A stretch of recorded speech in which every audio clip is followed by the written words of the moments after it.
Welcome, everybody. This is the fifth quarter. Cal Lee, Mikey D, man, talking all NFL for your Week 3 review. Week 4 is what we have in store. And live and direct, man. Mikey, what's going on, man? I know you're doing your thing out there in Brooklyn. What's going on, my brother? BK all day, baby. Just enjoying this Thursday night.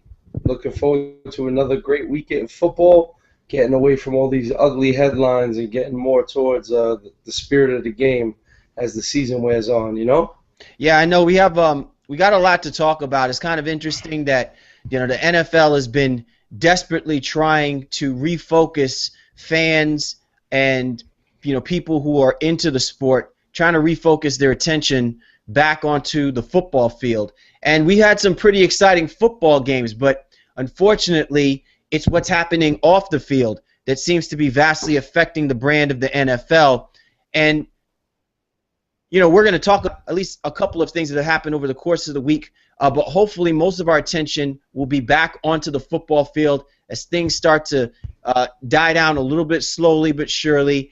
Investigations are going on, obviously still going with the domestic violence stuff, but our purpose here is to talk football. I think pure football listeners, people who are into the fantasy football, people who just watch the game, they want to get back to what they love and what they know most, which is those Sundays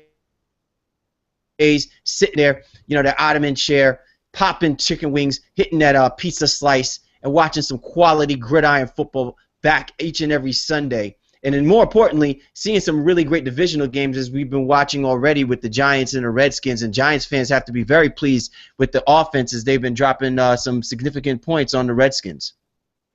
Yeah, they look good so far tonight. I mean, it's at halftime right now. The score is like 24-7. But overall, the Giants look pretty good. But it's unfortunate that we just said all of that and we meant all of that. And we got to start off the show talking about some more nonsense. It's just it's a shame, but we got to do it. Yeah, so as we get into the show, we'll talk about guys that need to step up. There have been a rash of injuries that have taken place already in the first few weeks of the season, and we're going to be keying in on a few players that you might want to keep your eye on because their productivity is definitely going to get a boost. Some season-ending injuries is definitely going to insert them into the starting lineup, so we'll talk about those. We'll talk about guys who've had sophomoric slumps. You talk about the Hawaiian Sophies. Usually freshman slumps happen because they're prone to make mistakes, but after you grow from those mistakes, you should pretty much know better. But we're seeing some players out there who are still caught in the mix, haven't lived up to the expectations just yet. And we'll also talk about two particular quarterbacks, Jay Clutchler and Eli Manning. Everybody's been dogging these two quarterbacks already in the first 3 weeks of the season, and everyone seems to be giving a pass to guys like Aaron Rodgers and Tom Brady. Why do we do that? So we'll talk a little bit about that. But first things first, in first and goal, let's go ahead and get this right out of the way. The big news that has taken place over the course of this week is regarding ESPN's mogul / the editor-in-chief of Grantland, which is one of the most successful websites and podcasts, and really one of the more successful entities that ESPN has in place. Bill Simmons had basically spoke out regarding Roger Goodell when he had his press conference earlier on this week. He obviously was not too moved with the press conference in itself and what Roger Goodell had to say. Went as far as to calling Roger Goodell a liar and pretty much called him out in the public media. And with very little hesitance, ESPN did not take too kindly to that and thus suspended Bill Simmons for 3 weeks. With this situation that has now taken place, it has absolutely gone full-blown on the social net. People hashtagging Free Simmons and are not really happy with the way ESPN handled this situation. Mike, I know you had some thoughts with regards to this. Why is the ESPN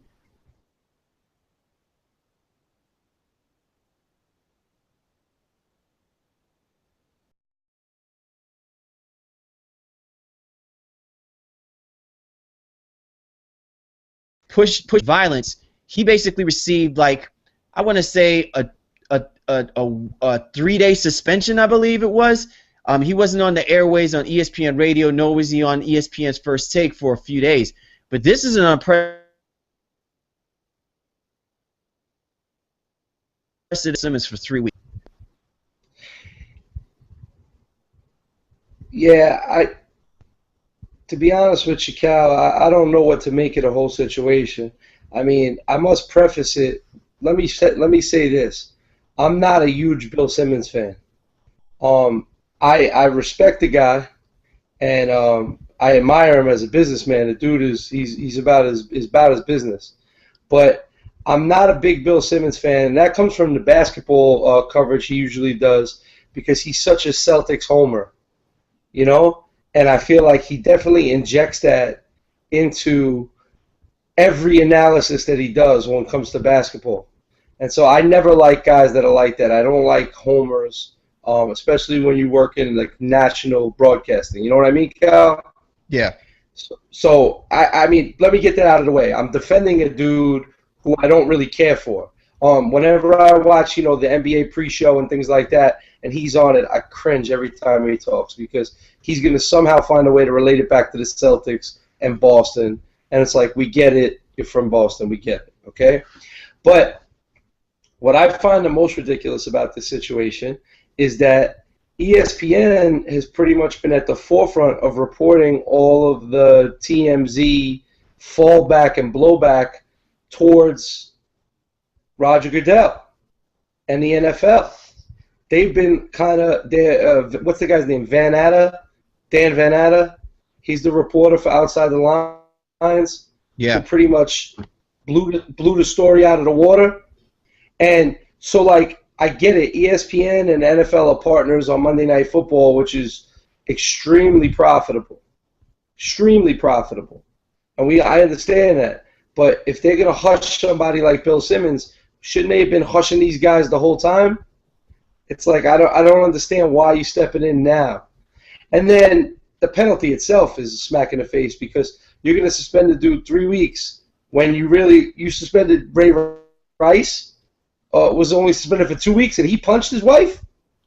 And like you said, Stephen A. was only suspended for a week, and really it amounted to him being off the air for a couple of days. And that was only after a female reporter from ESPN, Michelle Beadle, called him out on the internet. So I don't know. I just sometimes I don't get certain things, and I just don't get this.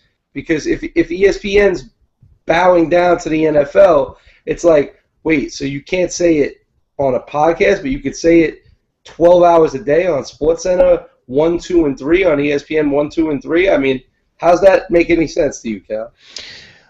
Well, let me say this. I think that there's two things. There's two separate situations that are going on here. First of all, I agree with you with regards to Bill Simmons. It's kind of ironic that a guy who mainly talks more about basketball, because this is an ongoing social issue, that his comments lent ESPN to step in and suspend him for 3 weeks. I would probably think that if his comments was more geared to the NBA commissioner Adam Silver, that it being as egregious, and he is an expert person who is talking about what he normally covers, which is basketball, because that's what he does. He covers basketball. He writes books on basketball. He's somewhat of a basketball historian. That I can understand if you're going to suspend a guy for 3 weeks. But Bill Simmons, to me, by any stretch of the imagination, is not an expert in football. And I don't know what credibility ESPN felt it justified knocking him off the block for 3 weeks. I've heard far worse being said about Roger Goodell from other people on other radio stations and other podcasts that would have probably merited them being suspended for a whole year, right? So I just don't understand the logic behind what ESPN was intending to do. I think maybe some of it is more geared to sending a message to a lot of the elite branded analysts that they do have, in Bill Simmons is one of them, that they don't want to tolerate this rogue mentality. Remember, Dan Le Batard had purchased a sign, and it basically was a sign that was out in Akron, Ohio, telling LeBron James, "Thank you from Miami," right? And so ESPN had to suspend him for, I think it was like a week or so or something like that. And Dan Le Batard is one of the more well-known figures on ESPN, has his show Highly Questionable. So I think that there's twofold to how this is being perceived. The one thing that I will say about this with regards to Bill Simmons, and I don't know if whether or not this was done intentionally. I don't know if he did this in order to kind of push himself out there as to be that rogue guy. He did. You know, he did say, "I dare you to suspend me." Right. He did say that. Exactly. And so, you know, if anything, I think it's more disturbing to me that everyone who's jumping on the bandwagon about free Simmons and all this other stuff, I really don't think that they understand the ramifications of what's going on here. Are you basically saying you don't like what ESPN did with regards to what he said about Roger Goodell, or are you saying that Roger Goodell is a liar? Because as far as I'm concerned, if you're going to get out there and say that Roger Goodell is a liar, you obviously do not know the circumstances under which Roger Goodell has to speak on behalf of people regarding this situation. He's being investigated.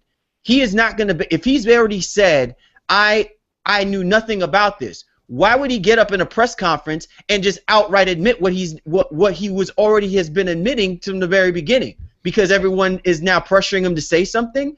Just because Bill Simmons gets up and says he's a liar doesn't mean Roger Goodell has to get up in a press conference and admit anything. So I think people have to kind of but what I'm saying is people have to pump their brakes in what they're putting out on the internet with regards to what happened with Bill Simmons. Bill Simmons is being suspended because of him calling out a high-profile figure that is obviously in allegiance with ESPN, and ESPN doesn't want that as a black eye with a league that is pumping millions of dollars, you know, in their pocket, right? Yeah. But I think when people get up on these texts, it's just misguided. Yeah, but I think what Bill Simmons, I didn't listen to the whole podcast, but I did hear the excerpt, and from what I got, I don't think he was talking about the press conference only. I think he was saying that he felt that when Roger Goodell gave that interview on 2020, that, you know, I think it was 2020, he sat down with the reporter. He said, I never seen the tape. I didn't even know a tape existed, da-da-da-da. And, like, more and more evidence has come out that the NFL did have a tape, that the Baltimore Ravens head of security had the tape, that the owner knew about the tape and might have seen the tape, so on and so forth. So I think what he was trying to say was, from the get-go, when he sat down from that interview, if he's saying he never seen the tape, he didn't know the tape existed, he's a liar. And so I don't know, with ESPN reporting all of those things that I just mentioned very much over the past 2 weeks, talking about the chief of security for Baltimore having the tape, and talking about the owner having the tape, and talking about them trying to get the thing reduced because of favorable, they wanted a favorable suspension and whatever. I think that's what he's referring to more than the press conference from Friday, because he, and I gotta be honest, I'm kind of with him. I'm kind of with him because but ESPN is they've got 100 reporters reporting this. So if they wanted to squash the story, wouldn't they squash the story across the board? Right. Seems very, very one way. A lot of people could call him a liar. I get where you're coming from, but essentially ESPN had already been saying that Roger Goodell is a liar without using the L word. I know this sounds kind of crazy even mentioning that. But I know, but a lot of people are calling him a liar, though, right? Right. But the point that I'm making is that if Bill Simmons has to outwardly say, well, he's a liar, and all of a sudden now people are jumping on the bandwagon to say, oh, it's not right what ESPN is doing, they're not following this situation. Bill Simmons has been saying he doesn't believe Roger Goodell from the very beginning. It just so happens that he basically pushed it to the point where he forced ESPN to say, all right, we're going to suspend you. You want us to suspend you? We're going to suspend you. But it wasn't as if the investigative reporter hadn't already said that Roger Goodell was lying. It wasn't as if anyone else who's been listening to this whole this mess of what's been going on over the last couple of months basically have been accusing Roger Goodell of lying. It's the intent and the apparent way that this is being perceived, and what's being added upon it is people jumping in now who probably have not been following this situation to just say, okay, well, free Bill Simmons. What I'm saying is that you have to separate the two incidents because one isn't predicated off of the other per se. If Bill Simmons had basically been one of the investigative reporters, would ESPN have really suspended him? Bill Simmons is not an investigative reporter. He wasn't assigned to follow this situation. He's just giving his opinion. Oh, but see, here's my thing. There's two reasons why this upsets me. He's paid to give his opinion, especially on the BS report, which is the podcast that he was doing, right? That's what his role is on Grantland and on the BS report. If they only wanted him to talk NBA, he'd only have podcasts during the NBA season. The fact that he's all year round is because they want him to talk about opinions. But that's not the thing that bothers me the most. I agree with you. Roger Goodell is under investigation right now, as of right now. So he can't talk about it anymore. But that didn't mean he needed to talk about it when he sat down with 2020. And it doesn't mean that he needed to talk about it when he went up there in his press conference. So any information that he gave prior to this supposed independent investigation starting is fair game as far as I'm concerned to attack. Now, you want to say he's got to be mum's the word from here on out because he's actually being investigated, then I agree with you 100%. I don't expect him to answer Bill Simmons, nor anybody else for that matter, because he's only going to be hurting himself in this so-called investigation. But when he sat down with 2020, there was no investigation. He chose to do that. So you open yourself up to criticism, both good and bad, when you choose to put yourself in a public forum like that. So I'm not with that because Bill Simmons is paid to give opinions, and he gave an opinion on statements that he felt were false that were before the investigation. So, right or wrong really doesn't matter at this point.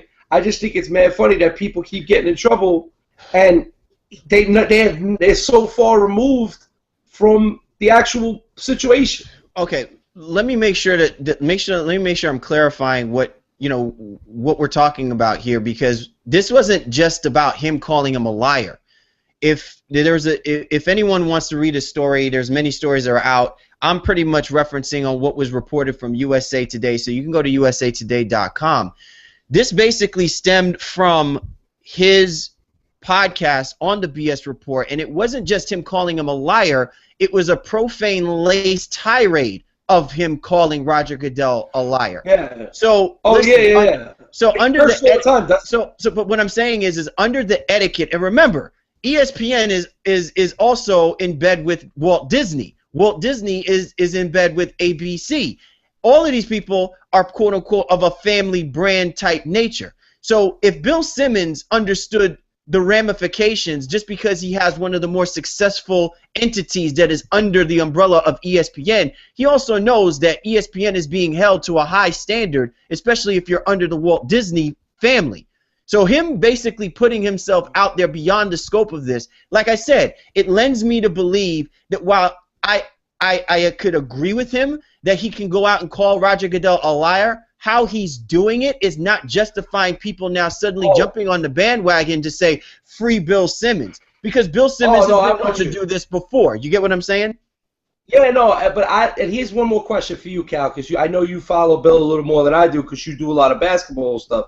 But on that podcast, doesn't he curses? They curse all the time, right? Like it's not like a family-friendly podcast that he just went off the wall and dropped a bunch of F-bombs on.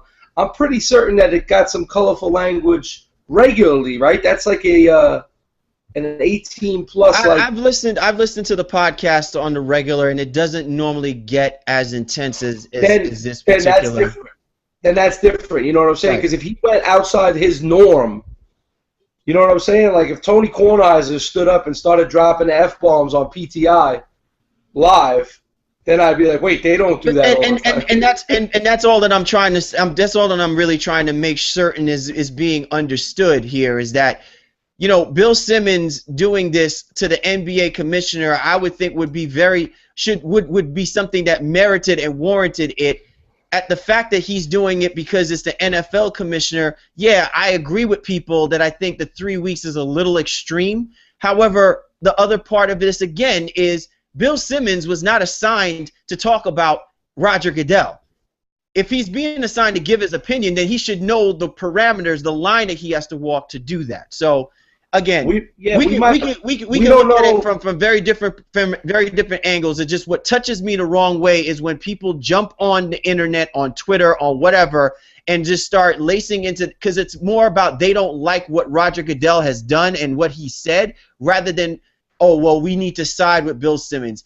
As far as I'm concerned, half of these people really don't even know who Bill Simmons is unless they follow basketball and unless they truly like Simmons. But the fact that he was the person that went into the brain, it just gives them reason for them to say free Simmons. And I'm like, come on, guys, seriously? And you don't know also the suspension, and his total suspension could come from the fact that they might have contacted him and said, hey, we're going to suspend you for a week, and he might have blew up on them.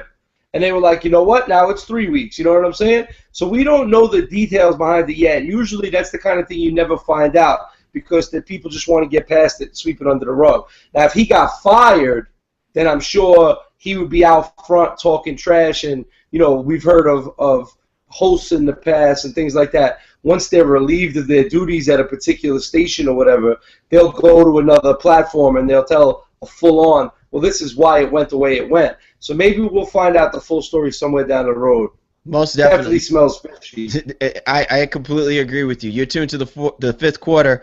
Callie, Mikey D, discussing the hot topics of the NFL. Just finished discussing Bill Simmons, editor-in-chief of Grantland.com, one of the more popular podcasts, the BS Report, was suspended by ESPN for 3 weeks for his profane tirade and calling Roger Goodell a liar on his podcast. Just as a quick side note, everybody who's been, who's probably watching their televisions or, whether you're not watching a football game, this is the final home game for one of the great baseball players of my generation, Derek Jeter, shortstop for the New York Yankees.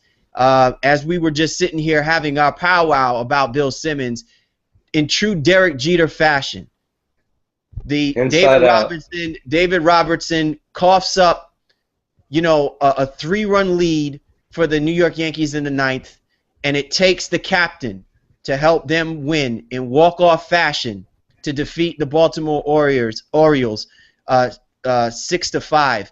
You cannot script a better story for a guy like Derek Jeter in a situation of situations where this really is going to be his night. He's not going to see the postseason. For him to come back again and do what has made him one of the best players in my generation, to me, it's just absolutely phenomenal. If people recall when he got, I believe, when he passed, was it the 3,000th hit, or I think when he passed Lou Gehrig, and he went 5 for 5 in against the Tampa Bay Rays, including the game-winning run, which was a home run off of one of the best pitchers at that time, in David Price. I mean, this is just phenomenal stuff, and to be a part of that and to be witness of that, it's just really an honor to see a guy like Derek Jeter do his thing and end it the right way, like one of the best, as one of the best Yankees would do it. Oh, Captain, my Captain, you will be missed. We will miss you forever, number 2. All right, so let's go ahead and keep things moving along. One of the interesting things that's been happening in the NFL, and it happens, when frequent times during maybe the middle portions of the season, but not so early, is the rash of injuries. Usually guys get injured maybe in the preseason, are probably gone for a couple of weeks, but they're there at least during the first quarter of the season. Well, the first quarter of this season has been laced with a litany of injuries. Some really quality players have suffered the injury bug, which means now the next man has to step up. Mike, you have been, keeping your eye close because you're a fantasy football freak when it comes to this, but you've been keeping a close eye on a lot of guys who have basically have watched players go down to injury and the next man step up.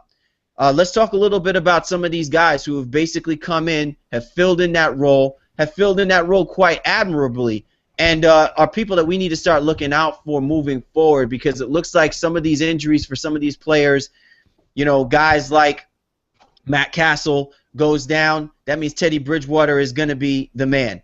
Allen Hurns replacing Cecil Shorts and Marquis Lee in Jacksonville. Niles Davis replacing Jamal Charles. What can we talk about this next man up mentality that is now allowing these guys to step in and be instantly successful, in a situation where most of these guys usually take a year or two before they find themselves in the league?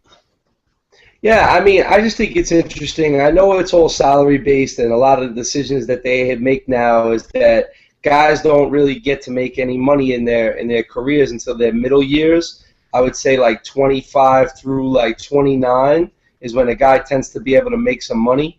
And then, they're less likely to keep a 30-year-old guy around because he costs too much. So they keep a lot of these younger guys around. And I think when you get these younger guys, I don't know if it's a combination of them ready to step up, or is it really a combination? I think it's the system more because, it can't be a coincidence that these many guys can come right in and they can do work, like that Allen Hurd. I mean, he came in with Chad Henne as his quarterback in week 1, and I mean, he went off. He had 110 yards, 2 touchdowns, whatever. But then he twists his ankle, and now so Marquis Lee, who he was replacing, is kind of replacing him, and he's taking some time off. Then on the flip side, you look at a guy like Niles Davis. Jamal Charles has a high ankle sprain. People are like, oh, no, here we go. He's going to be out for 6 weeks. He practices the same week, but Niles Davis looks so good. The Chiefs kept Jamal Charles out, played Niles Davis. He had a monster game against Miami. So, Alfred Blue had a good game for the Texans against the Giants last week, even though, they ended up losing. I'm looking at my list right now. Niles Paul from Washington, dude's got the best numbers at tight end right now in the league. And he literally didn't know he was going to be playing until week 1 when Jordan Reed got hurt. Since Jordan Reed went down with an injury, who people loved this year, people thought Jordan Reed was going to have a monster year. This Niles Paul kid comes out of nowhere. And then, Andre Hawkins, another guy nobody was even talking about going into the season. They were like, oh, Josh Gordon. They're going to miss Josh Gordon. Guess what? Right now, the Cleveland Browns legit should be 3-0. They legit should be 3-0. They lost that game to New Orleans. They shouldn't. I mean, in week 1 to Pittsburgh that they shouldn't have lost. They came all the way back and then they choked it away. And then they lost the other night to Baltimore. They played 3 close games. They beat the Saints. They're a tough team, and Hawkins is the reason. And not to mention Isaiah Crowell and the other rookie running back, Terrence West, up there in Cleveland, who took over for Ben Tate, which was Cleveland's big free agent acquisition, who went down in game 1. Okay? So, I mean, there's so many guys that you could think of. And, last year was the same situation. I mean, remember Jared Boykin last year? How he stepped up for Green Bay? And he became like a legit, receiver. And now he's not even really playing. He's not even really playing because they got all their guys healthy and back. I mean, it's just amazing to me. And I think it has a lot to do with the coaches getting young players prepared much earlier because they want to maximize their potential when they're young and cheap. Do you think that a lot of them are going in with the expectations that, usually a lot of emphasis is on their top players to be at their peak. And sometimes with that, it means that they neglect a lot of the younger receivers. They don't invest as much time. And usually they leave these guys on an island. It's completely understandable because this is a results-driven league. So if your top player has got Calvin Johnson-like ability, you're trying to maximize that, and probably doing that if you're a coach is your investment in getting this guy to be ready week in, week out, thus leaving some of the younger guys on the sideline to fend for themselves, to catch up, to bring themselves up to speed. Usually when they get to that level where they perform at a high level, they'll get that respect, and now that time is going to be equally invested upon. But in situations where what we're seeing now is that they're almost expecting these top tier guys to suffer an injury, and so their backup is for them to go back into the situation and work on these guys to get them ready to go, because it's almost like they got a crystal ball ready, believing that they're going to go down with an injury bug. But think about this too, Cal. That's the old mentality, right? The old mentality is we got Calvin Johnson, so what? We'll just put two other wide receivers out there with him, and Calvin Johnson will get it done for us. But the new mentality is Calvin Johnson might get hurt, right? So we got to have a dude who's, he's not going to be Calvin Johnson, but he could do some of the things that Calvin Johnson could do. And then B, wouldn't it be great if Calvin Johnson's always going to be double-teamed and he's going to do work even if he's double-teamed, to then have a dude across from him who is comparable and can put up big numbers? I don't think it's a coincidence that Alshon Jeffrey had the monster year he had last year, that Brandon Marshall just happened to be across the way from him. I don't think it's a coincidence that Eric Decker and Wes Welker had the years they had last year with Demaryius Thomas on the other side. Okay? So for me, you do see a lot of these situations where guys are successful, but where are they successful? They're successful where there's other successful guys. And Arizona's doing it with Josh Brown and Malcolm Floyd working underneath Larry Fitzgerald.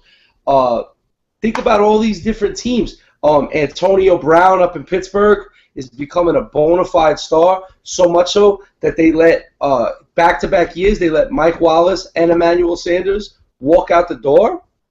That's how much they believed in Antonio Brown. You know what I'm saying? And that was 2 years ago. He was a dude that, like you said, in the 80s, he would have never saw the field with those two guys on the team, let alone practice time. They didn't only practice him, they got him ready to become a number one while they still had those guys on the roster. And he's done it. He's a hell of a receiver. So, between the injuries, the suspensions, and all the nonsense, everybody's got to be ready to go. And you never know when you're going to find somebody. The biggest question mark for the Giants going into this season was Larry Donald at tight end. I, as a Giant fan, said, who? Larry who? Yeah, he's only leading tight ends in touchdowns this year. That's all. No big deal. Through 4 games, he's only leading the NFL in touchdowns for tight ends. And hasn't that been and that's been the biggest question mark with the New York Giants over the last couple of seasons, is they've not been able to have a tight end with the ability that they had when they had Shockey and they had Ballard, and they had like a little mix. I think they had Martellus Bennett as well too. Yeah. Who's basically Kevin Eli Manning's safety valve. So again, I think the emphasis now is been put on these coordinators, has been put within the system to get these guys right. They can no longer afford to just sit back on one tier type position players, tight end, wide receivers. They need that depth, and with that depth means that these guys have got to play as almost there that are starter level. And I think part of it too is with the salary cap being the way that it's set up, they're probably willing to afford letting a top tier guy go if they know that their depth is going to give them the flexibility to say, you want to step up and take this position, you want to be our top dog, then step up and be our top dog. Well, and I think that helps a lot.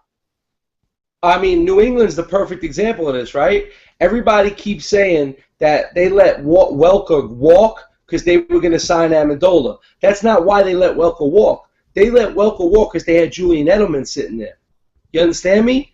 So they could go out and get Amendola, but if Amendola ends up being hurt like he has been, they'll cut ties with him at the end of the season, and he'll be gone. Edelman has turned out to be one of the best receivers in the NFL over the last 2 years. You know what I'm saying? So that's the way you replace a guy nowadays, with a guy like Edelman, as opposed to a direct Wes Welker for Wes Welker for Amendola. So I think you're right. That's definitely it. But it's interesting that these guys are ready to go much earlier than they used to be. Yeah, we're not used to seeing that, but I think it lends for some exciting football, because one of the things that shock people more than anything is that guy that comes out of nowhere. You don't care in baseball. And I don't know how much effectiveness there is in NBA because you need more games, but NFL is a week-to-week situation. So you bring a guy in there who nobody knows of, and you know that they've put movies out like that. Remember, what's his name? Is it Vince Pally? I can't remember. It's a guy from the Philadelphia Eagles. Where nobody knew who that guy was. Exactly. When was the last time that you had talked about a guy who came out of – we talk about Tom Brady, 6th-round draft pick, right? Comes in for one of the greater – wasn't supposed to see the field. Wasn't even supposed to see the football field. He comes in and bedazzles everyone. And then the next thing now we're talking about is Tom Brady 3 Super Bowl championships deep. The situation with Kirk Cousins and RG3. I mean, how did not the Washington Redskins luck out getting 2 quality quarterbacks, one of which – is basically going to help this team sustain a level of success possibly for however long it takes RG3 to come back, and then raise the questions of, does this still RG3's team after what Kirk Cousins does every time he sits foot on the football field? So I think it's great stuff, and it's really one of the reasons why we continue to keep watching, because we're looking for the next no-name player to step up and make a name for himself. You're tuned to the 5th quarter. Cal Lee, Mike D discussing the hot topics in the NFL. As we keep things moving along, in 3rd and goal, sophomoric slumps. You know, we talk about guys who we give them the benefit of the doubt in the first year. And maybe a few years ago when the NFL was pretty much dominated by the same traditional football teams who owned their, not their divisions, but also the conferences. But now, because it's almost like a carousel of teams continually moving in and out of the playoff picture, the results factor is very finite. With that being said, sophomoric guys that are coming in their second season, there seems to be a level of pressure being added upon them that they need to turn it around and figure it out very quickly if they struggled that first year. Or if they've had a successful year, what happened to them and why they slumped so dramatically in their second. And I know it's something that causes a raise of concern on your part in what you're seeing, guys that are showing sophomoric slumps. Yeah, I mean, I'm impressed every year at how many rookies are important, and then I'm also discouraged at the amount of sophomore slumps they are. What usually ends up happening, though, is that they bounce back in year 3. I mean, we saw it with Cam Newton. We saw it with Alfred Morris a little bit. And, it's just become kind of acceptable. And I think it has something to do with what we just talked about. Maybe these guys are too fast, too quick, and so we get to see them, at a higher level than we're used to. And then all of a sudden, when they come kind of back down to earth to where they should be for a second-year player, then maybe, they're not getting the results that they thought of. But we brought up some good ones. I mean, Keenan Allen, people were talking about him as a breakout wide receiver. Phillip Rivers was back. He was, the gunslinger. He's wearing the bolo ties in press conferences. They're taking down the Seahawks. Ooh, we're going to do it. Meanwhile, Keenan Allen, compared to his rookie year, it started off extremely slow. And that whole thing that happened with Richard Sherman amazed me because he had a terrible game. He went 5 for 55. That ain't a star. That ain't a star. That looks like a sophomore to me, a mediocre one at best, And then everybody was talking about Monty Ball this year. Oh, let Noshawn Moreno go. Any running back in a Peyton Manning offense is going to be successful. Monty Ball ain't doing nothing. He ain't shaking nothing. So I'm surprised at that. He's got a lot of talent. Eddie Lacy, he hasn't looked real good. Dude was the rookie of the year last year, wasn't he? Pretty much. I'm pretty sure he was the offensive rookie of the year. So what's going on, Ed? I mean, he's got a concussion. Even when he was in the games, he wasn't really running the ball. I mean, he's supposed to be that dude. Green Bay's supposed to be that team. They sitting at 1-2, and if they lose this week, they'll be in last place by themselves. So, that's just a couple guys off the top of my head. And, what do you think it is, Cal? Why do you think it happens so often? Well, I think that part of the problem is their off season, what they do in the off season to prepare themselves in that second year.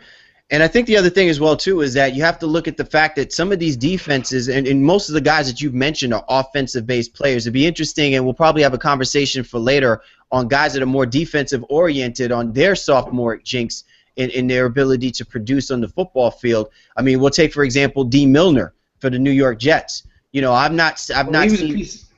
Well, but my point is garbage last year.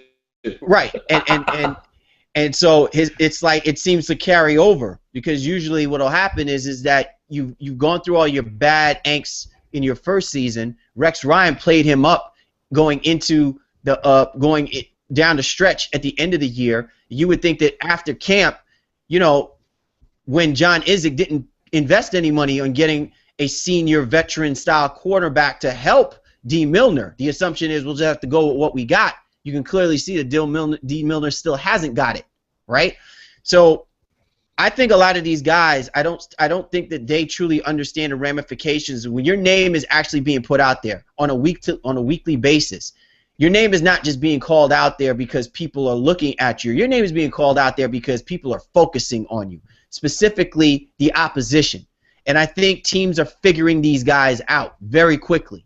And if you are Peyton Manning, if you are an Aaron Rodgers, you will probably have a low-level patience if your running back is not figuring out ways to hold on to football, to get positive yards. You know, at some point, the excuses are not going to be on your side. It's going to be a matter of production. Aaron Rodgers had to go through it. Peyton Manning had to go through it. Andrew Luck is going to go through it with Trenton Richardson. These guys have got to step up. And I bet you Phillip Rivers is going to go through it with Keenan Allen. He's going to need these guys to step. They need these guys to step up, and it's going to be very difficult if they're not trying to figure it out. They got to come in with the mentality that teams have figured out their strengths and their weaknesses, and they're going to expose them and exploit them as best as possible. This is the one part of the situation where if you are young, you have to act like you're a 6-year veteran and figure out what you have to do so that whatever is being exposed during that week, you find you have a game, you have a plan B, and you avert that. You come out and you do something. It may have to be running routes through the middle. It may have to be, you know, doing a slip screen here or there, or playing in the slot position a few times more than you would necessarily want to. It may be a Monte Ball, you know, playing on the screen pass more than necessary. But you got to do what you got to do, because right now these guys are not producing. I agree, brother. I agree. Couldn't say it better myself. You're tuned to the fifth quarter. Cali, Mikey D, discussing the topics of the NFL. Let's go 4th and goal, my brother. One of the things that's really irked me over the beginning of this year is everyone's expectations of Jay Clutchler, because he received the contract extension, because he has the big-time wide receivers. Eli Manning under this new offense with Mike McAdoo, I believe his name is. And really the scrutiny that they've been under the first few weeks. And it's just amazing how they are lacing into these guys week in and week out. They're not sold that they're going to be good enough, waiting for the wait for the other shoe to drop on them. But guys like Aaron Rodgers and Tom Brady, everyone is just like, just be patient. They're just going through a dry spell, almost as if they're lending to the idea that, hey, these guys have got MVP, you know, Super Bowl championship titles, and that entitlement in itself means that they're allowed to pass. When are we going to start actually evaluating these quarterbacks for who they are and what they are as it is in the NFL right now, than just predicating it on what they've done in the past? Because as of right now, Chicago Bears have a better record than the Green Bay Packers. Eli Manning is en route to have a better record than the Green Bay Packers. So why don't we start giving guys like Eli Manning and Jay Clutchler their props in the now? We're not saying project them for you know, like they're going to be Super Bowl or MVPs or anything. But they are playing good football for a team that people don't have expectations to even win their division. Well, I mean, I think it's because we live in this now society, right? So it's like panic now, panic now. It's like, what are you talking about? Like, if we don't know anything about sports, especially when it comes to football, it's like you got to look at the season. I heard John Gruden say this a couple of weeks ago. He said when he used to coach, he used to look at the season in quarters, right? So you gotta, if you go 500 in all 4 quarters of the season, you win 8 games, and you might win a wild card, right? So the idea is if you go 500 and win 2 quarters, go 500 in 2 quarters, you're going to win 10 games and you're going to get in. Okay? And that's the way he used to coach. So what I like to do is I like to look at things in games in bunches. After 1 game, people were like, yeah, Eli Manning, this offense ain't for him. After 2 games, they were like, maybe they should put in Ryan Nassib. Really? Dude, really? Ryan Nassib? He's going to be better off in this new offense? Really? Okay. Well, guess what? This new offense is the West Coast offense, which focuses on what 2 things, Cal? Short passing and the tight end. In the last 2 weeks, Larry Donnell has 5 touchdowns. 6 touchdowns. I'm sorry. He has 3 touchdowns tonight. The game's not over yet. Yeah, I think they're starting to get it. Rashard Jennings ran the ball for 150-something yards last week. Oh, the Giants won. So what you're saying is if we rush the ball and we throw the ball to the tight end, like the West Coast offense says to, then we'll win. Oh, so why not give it more than 2 games before you're ready to publicly execute Eli and then fire Tom Coughlin at the same time? And don't even get me started on the Jay Cutler situation, because that dude, boy, he gets it worse than anybody. I mean, in Denver and that now in Chicago, it's like, forget about all the other stuff that happens around him. People just want to blame him for everything. I mean, dude pulled his groin last year and came back from it. And they didn't make the playoffs. What do they want to say? Like, his backup played competently, kept him in the season, and then the rest of the dudes on the team kind of let him. They didn't not let them down either. Everybody was a part of them not making the playoffs. So why is it Jay Cutler? I mean, and then here we go. We get Aaron Rodgers. He's sitting at 1-2, stinking up my fantasy roster.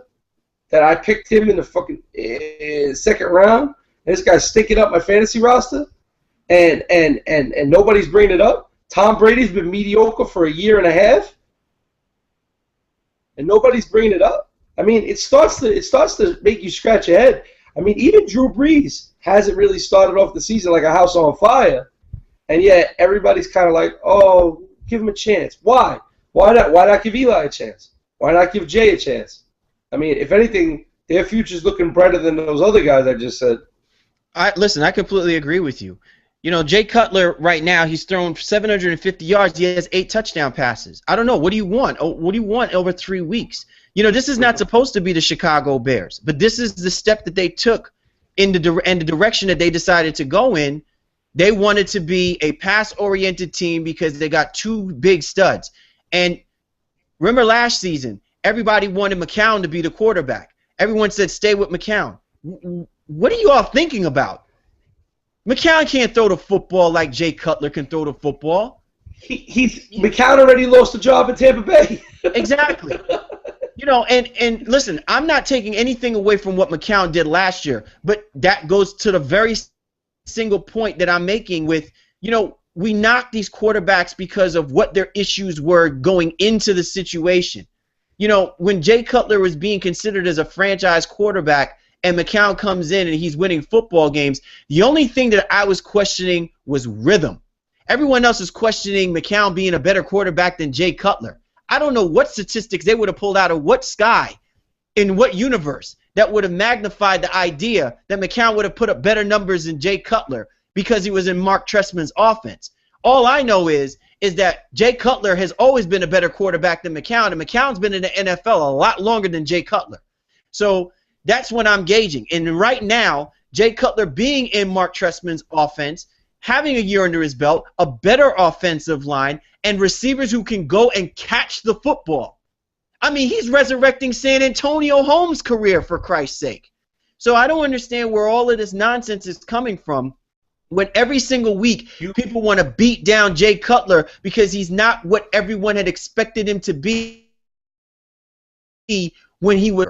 One needs to, like, look at where we are right now. Look at where the teams are right now. Now, if Jay Cutler had exhibited signs of just, I don't give a what Jay Cutler throwing interceptions all over the place, I can understand that.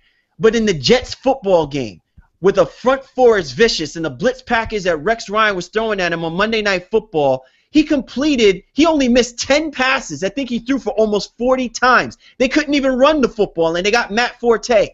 So it was on Jay Cutler's shoulders against one of the best defenses in the AFC, practically in the NFL, and he laced them. And so I look at that and I say, that's a quality quarterback.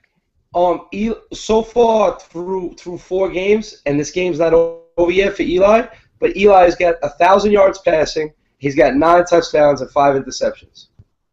Okay. You would, if you're a Giants fan, you would kill for that. You would kill for that, because then at least it tells you that he's improving upon some of the mistakes that he's made already. Yeah. In comparison to last year, where he couldn't even throw a stone in the water to watch it skip.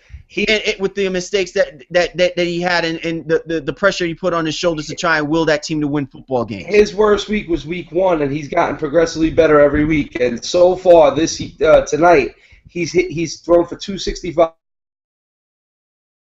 with 4 TDs.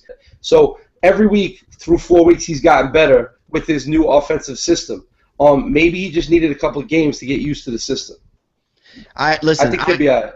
I think he will be all right. But I think now is the time where all of the NFL pundits, all of the analysts, all of the wannabe critics, they need to start evaluating these quarterbacks on a week-to-week basis, because while there's only a few quarterbacks right now, in my opinion, that you can give a pass if they have bad weeks. But let's start calling it for what it is. Aaron Rodgers has 2 bad weeks. There's a problem. It's either he's a step slower, he's either injured, or he's just not playing good football, and let's acknowledge it for that. But let's not pawn it off. Like in this week, because it's a key week, and we'll get our picks regarding the Bears and the Packers. But I don't want to hear, Aaron Rodgers had a lame game. It was more about Aaron Rodgers having a bad game than Jay Cutler having a good game and helping that team win. Like, as much as the Bears were lucky against the New York Jets, because the New York Jets did figure out the Bears' offense and stifle them in the second half, you still have to acknowledge Jay Cutler had a good football game, and he lit up the Jets in the first half of that game. So if he comes back into this week against the Green Bay Packers and lights up the Packers and helps them win that football game, I don't want to hear people with the excuses about, Aaron Rodgers wasn't 100%, Aaron Rodgers was this, that, and the third. Give Jay Cutler his props if he has a good football game, because that's what good quarterbacks are supposed to do. Have good football games and help their team win football games. True enough. True enough. All right, man. So let's go ahead and get right into the Fantasy Freaks of the Week. My man, who are you looking at? Who are your Fantasy Freaks, guys, that you definitely want on your roster going into Week 4? Oof. I mean, there's so many guys that are becoming hot commodities. I mean, people who are getting picked up left and right. I know a lot of people picked up, we mentioned before, Niles Paul from Washington and Larry Donald from the Giants. Both of them were having good games tonight. Paul left with what looked to be a pretty bad concussion-type injury. He caught a ball over the middle that was a beautiful catch, and he took a shot because he ducked his head, which, again, the Giant player was penalized for, and I don't understand that.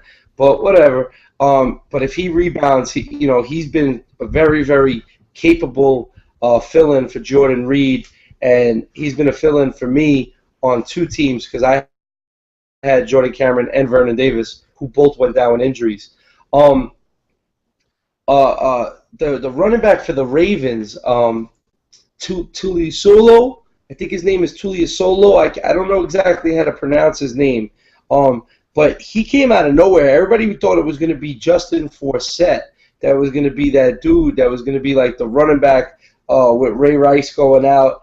And I'm trying to find this guy's name right now. And he's the other running back for Baltimore. He had a nice game the other day, last Sunday against Cleveland, and he just he got picked up in a ton of leagues.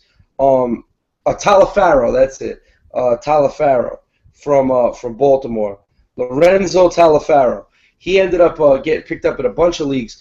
And the fact that Bernard Pierce, who was supposed to be Ray Rice's replacement, got kicked to the curb because of injuries and fumbling and stuff like that, leads me to believe that Talafaro ran well. He could be a good pickup for you because even if they give Pierce another chance, that's what you want because Pierce will then become a bum and show that he's a bum, and Talafaro will then come in and end up doing some work.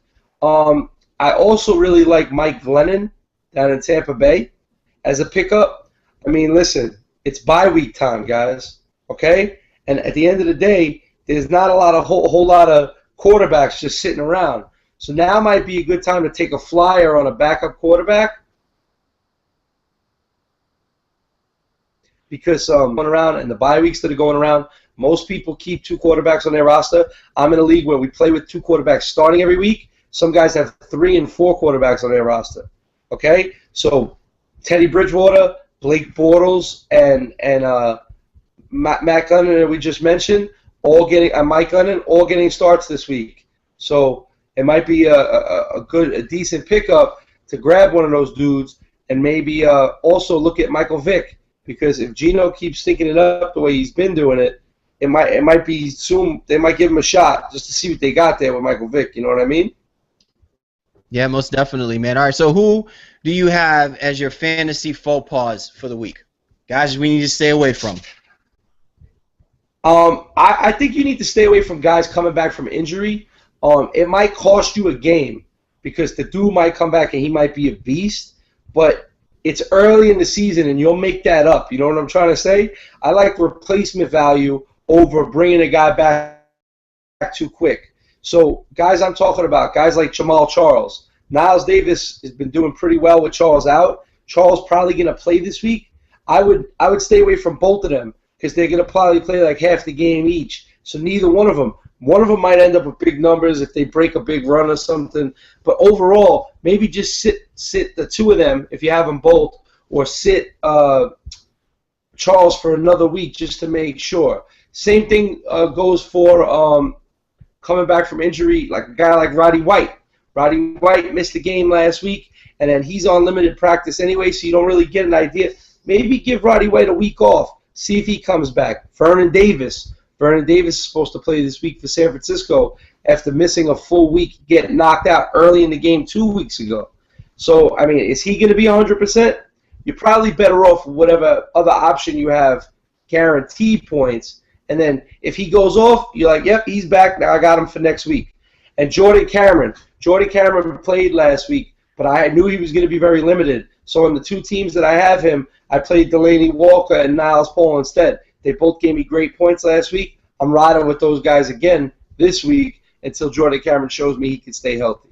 All right, man. My man Mike D giving us the fantasy faux pas picks and our fantasy freaks of the week, guys that we need to look out for in this upcoming Week 4 schedule of the NFL. Let's get down to the fastest 5 minutes, my brother. We give our picks, man. How did we do this week, man? I heard we did pretty nicely. Wow, man. Yeah. Here I am. I have a nice week. I went 6-10 the first week, so I go stunk up the joint. So I go 9-5. And then I look over at you, and you went 12-2, my brother. Oh man, 12-2. That's not fair. No, it isn't. But I like it. I'll take it any day of the week. You better build up that lead. You got a nice lead right now. You got a 6-game lead on me for the season. Right now, I'm hovering at 500, 15-15, and you, my friend, are 21-9. You got a nice 6-game cushion. Yeah, enjoy it while it lasts. While it lasts, exactly. We'll see. We'll see if I screw the pooch in Week 4. So let's go ahead and get right down to our picks. The Buffalo Bills head out to Houston to take on the Texans. Who you got in this one, my brother?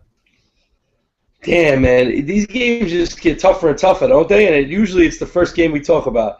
I'm going to begrudgingly take the Texans because Buffalo is exposed at home, and now they're going on the road. So I'm going to take the Texans. Buffalo had a very hot start. The Houston Texans, while they didn't look that great against the New York Giants, I believe that J.J. Watt is that difference maker. I'm not sold on that offensive line, and I've heard that Sammy Watkins likes to take plays off. So if I'm the Houston Texans, man, if I'm them quarterbacks, I'm getting physical. I'm putting them on the ground. I think Ryan Fitzpatrick will be adequate enough to get them past the Bills. They like to circle the wagons, but in that OK corral down there in Houston, boy, they might wind up seeing Alfred tombstones. Blue. Alfred Blue is a beast too. That kid's a beast. Call it out. All right, the Green Bay Packers head to Soldier Field to take on the Chicago Bears. I'm going Bears all day. I think the Packers look like shit. And to be honest with you, this is the game that the Bears lose all the time. And if they're going to have that season, this is the year they're going to make the playoffs, they got to win this game at home. Put the dagger all the way in. Since I got a 6-game cushion, I usually have one of those default picks of pride. And this is my default pick of pride. You know I'm a Bears fan. I like the way that the Chicago Bears play, though, which is reason why I don't feel as guilty to not pick them in this one, just because of the fact that they are unsuccessful. Jay Cutler's like 1-9 against the Green Bay Packers. But I really do think that the Chicago Bears is the type of team at Soldier Field where they can wreak havoc. The one thing I do question is they've been so decimated with injuries defensively that this could be that game that Aaron Rodgers decides to find his groove. So then I think this becomes an offensive shootout. I just like to hopefully I like to see Jay Cutler match touchdown for touchdown, yard for yard with Aaron Rodgers, step up. And so he basically makes a statement as to say, I need to be in that conversation of being one of the better quarterbacks in the NFL. I'm taking the Bears by a field goal in this one, but I honestly feel like I wouldn't be surprised if Aaron Rodgers becomes that bad man that Stephen A. likes to call it against a decimated secondary that the Chicago Bears has suffered over the last few weeks. Let's go with the Tennessee Titans going into Indy to taking on the Colts. I got Indianapolis in this one. They looked good against Jacksonville last week, and then they just kind of coasted. And Jake Locker is probably not going to play in this game. That's the rumor that's going around. It'll be probably confirmed tonight or tomorrow. So if they don't have Jake Locker, they don't have a chance. I'll take Indy at home. I'm more inclined to believe that Jake Locker probably isn't going to be at the game because he doesn't want to witness the massacre that might happen in Indianapolis. I think Andrew Luck and the Colts are going to play angry, and they're going to take their frustrations out on the Tennessee Titans. Expect the Colts to pummel the Titans on Sunday. Tampa Bay Buccaneers head to the Steel City, to take on the Ugly Towels. Terrible Towers. Terrible Towers. Pittsburgh is just running the ball really, really tough right now. It's going to be hard for me to pick against them at home. So I'll go Pittsburgh probably by at least 10 points. You know, I feel bad for Lovie Smith because I know that he's trying to get these guys to play some kind of inspired football, but these are the last two the worst weeks for his defenses to be targeted in the way that they'll be targeted. Expect Mike Tomlin to run that football to like there's no end. So they get laced in the air by the Atlanta Falcons, and they get pummeled to the ground by the Pittsburgh Steelers run offense. And expect Ben Roethlisberger to air it out a couple times as well, too. I don't think it's a blowout like they did last week against the Atlanta Falcons, but I do expect the Buccaneers defense to get worn out immensely by the Pittsburgh Steelers. I'm taking the Steelers. Falcons taking on the Minnesota Vikings in Minnesota. I'm taking the Falcons. They look like they got their offense on the right track. Kevin Hester is doing all kinds of trick plays, running the ball, returning punts. They got like a three-headed monster at running back, and Matt Ryan is starting to make me believe that he's turning the corner towards elite status. So I sweat those guys right now, and Minnesota's a mess. Rookie quarterback. I got to go with Atlanta. Yeah, when Mike Smith is smiling, that's probably not a good thing in NFC South. So with that being said, I think Atlanta will win against Minnesota. I think they'll win handily. But you know, again, it's Minnesota. Sometimes they sneak one out of the barrel. I'm putting it more on the fact that the Falcons defense is going to force Teddy Bridgewater to play man-up football, which I don't think he's ready to do just yet. I think the Falcons take that one very easily. All right, let's focus our attention to the New Orleans Saints heading to D-Town to take on them Cowboys. I'll roll with the Saints. Because DeMarco Murray's been so good this year, he's due for a bad game. And wouldn't it be ironic if he had a bad game against Rob Ryan? Rob Ryan's going to be up for this week. I think he's going to get the New Orleans defense up for this week. And even if it's just for 1 week, I think they're going to look good. And Breeze hasn't had a good game yet, so it's got to come sometime. Yeah, expect Sean Payton to drive straight from Bone Teps to Texas and Rob Ryan to drink that true blood because they're going to put the hex on the Dallas Cowboys on the road. And I know that that's rare because the New Orleans Saints are obviously a different team at home. But this is one of those games where I still wasn't buying into the Dallas Cowboys last week, even though I picked them to win that game, and they tried to give me a heart attack with the way that they played against the St. Louis Rams. But my biggest issue with the Dallas Cowboys is the fact that at times when I think that they're supposed to do something, they decide to do the opposite. And against a team like the New Orleans Saints, you can't afford that luxury. You got to execute, and they're one of those few teams in the NFC that will make you pay if you don't do that. So I'm taking the New Orleans Saints in that one. All right, the Carolina Panthers, they're taking on the Baltimore Ravens in Baltimore. Steven Smith, baby, he is rolling out the blue carpet for them Panthers. Man, oh man. I am going to take Baltimore for the simple fact that Carolina's got so many weird injuries going on right now. I don't know who's going to actually play. They lost 3 running backs the other day in one game, and they were already down a running back. So now D'Angelo Williams seems to be the only one healthy, but Jonathan Stewart and Mike Tolbert both left the game the other day with D'Angelo Williams out. So I don't know. I just got to go with Baltimore because they've been pretty consistent this year, and Steve Smith's going to look to go for the jugular. Yeah, I'm taking the Baltimore Ravens, but I'm taking the Baltimore Ravens, number one, because Cam Newton did not look good after that game against, I forgot who was it they played last week. Pittsburgh. Yeah, they took on when they played the Steelers. And I don't think he's going to be 100% still. And I expect Steve Smith to have a breakout game. I expect Joe Flacco to air out the football some. They're playing at home. They're a tough team at home when their mind is right. And I don't think Ron Rivera has enough in the tank for that defense to stop Baltimore all day long unless Carolina can put points on the board, which, like you said, they're decimated on that offensive side of the ball, so it's going to be very difficult. It'll be a low-scoring game, I probably would predict. This guy's going to be flying around hitting people, but if they lose Cam Newton, there's no way they're winning that football game, so I'm going with the Ravens. Detroit Lions taking on the New York Football Jets in MetLife Stadium. Detroit. You like that? I'm going to go on an air caution on this one. I'm actually going to go with the New York Jets on this one. I think that it's not going to necessarily be on Geno Smith to help him win that football game as much as the defense basically playing much better than they did last week. As much as I'd like to think that and Detroit is known to give up a game that they shouldn't lose. And this is a game that they shouldn't lose, but they're going to find a way to lose that football game against a good defense. Did you hear that? That was me just picking up a game on you in the standings, right? Nice. I like the sound of that one.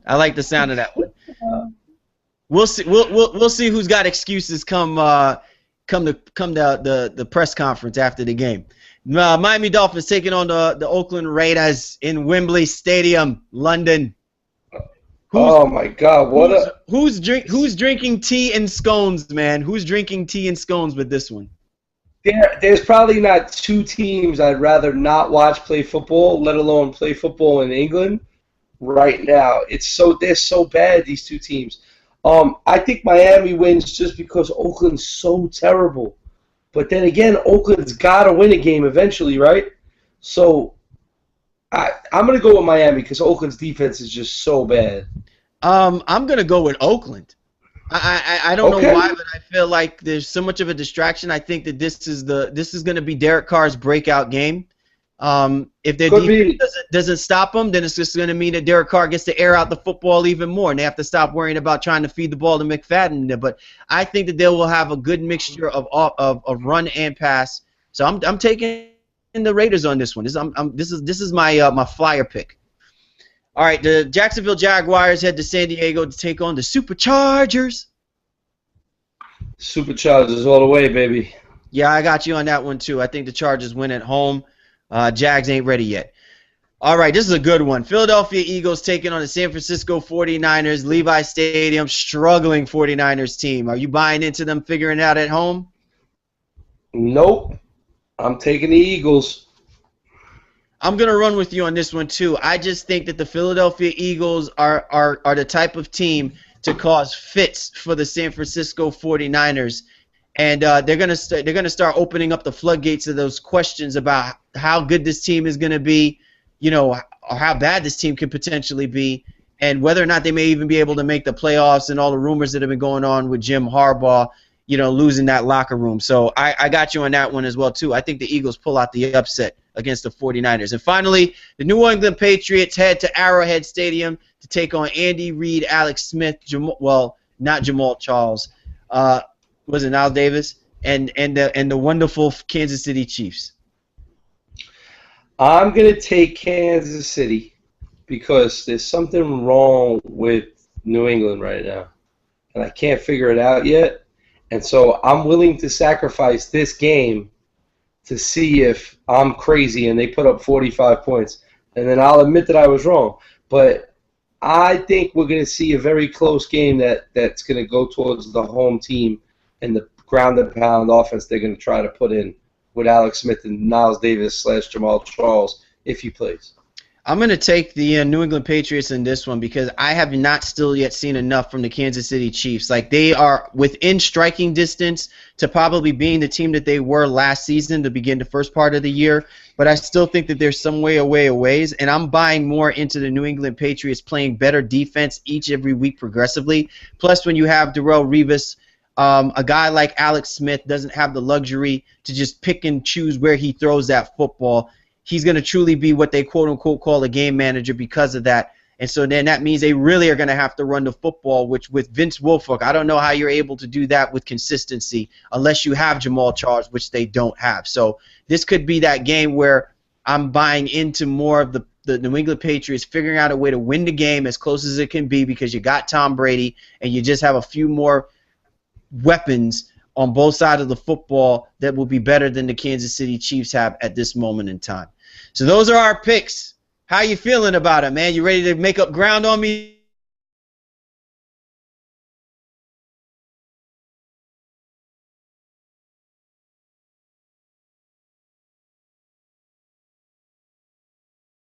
This week? Yeah, hopefully. I think we can. I definitely think we can. All right, so for the fifth quarter, Cali, Mikey D, we appreciate everyone tuning in. Dedicated to my man Mikey D, the U. We got to figure out a way to resurrect our team. We're struggling right now, man. We're struggling badly. I'm good. I'm good with the fact that Duke Johnson will be playing on Sundays for the next 12 years. So I'm excited about that. You can live with that one. Number 8, baby. Number 8. For the fifth quarter, Cali, Mikey D, we appreciate you guys. We'll catch up with you next week. You got it. This one's for the U, baby. Let's go.